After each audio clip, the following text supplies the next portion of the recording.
You've worked with almost all, or I think all the A-list music talent in the country.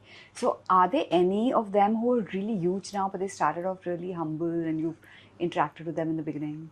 Yeah, of course. May not be, well, many of them started with me in Crescendo or BMG Crescendo.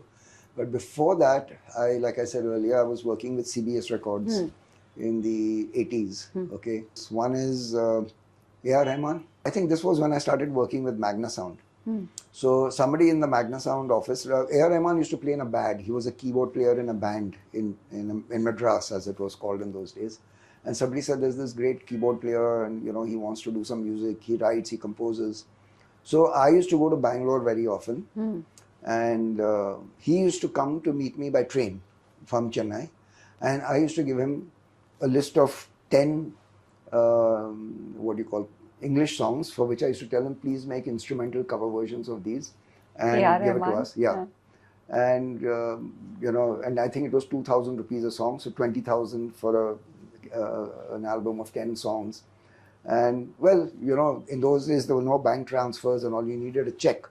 So he would come all the way from Madras, take a check from me and go back. And then I would tell him, okay, when you're ready with this, you come again. Then you give me this master and then I'll give you a check for the next 10 songs.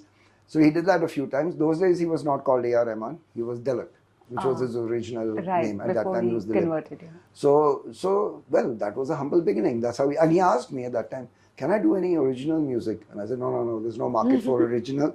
Just stick to doing these cover versions.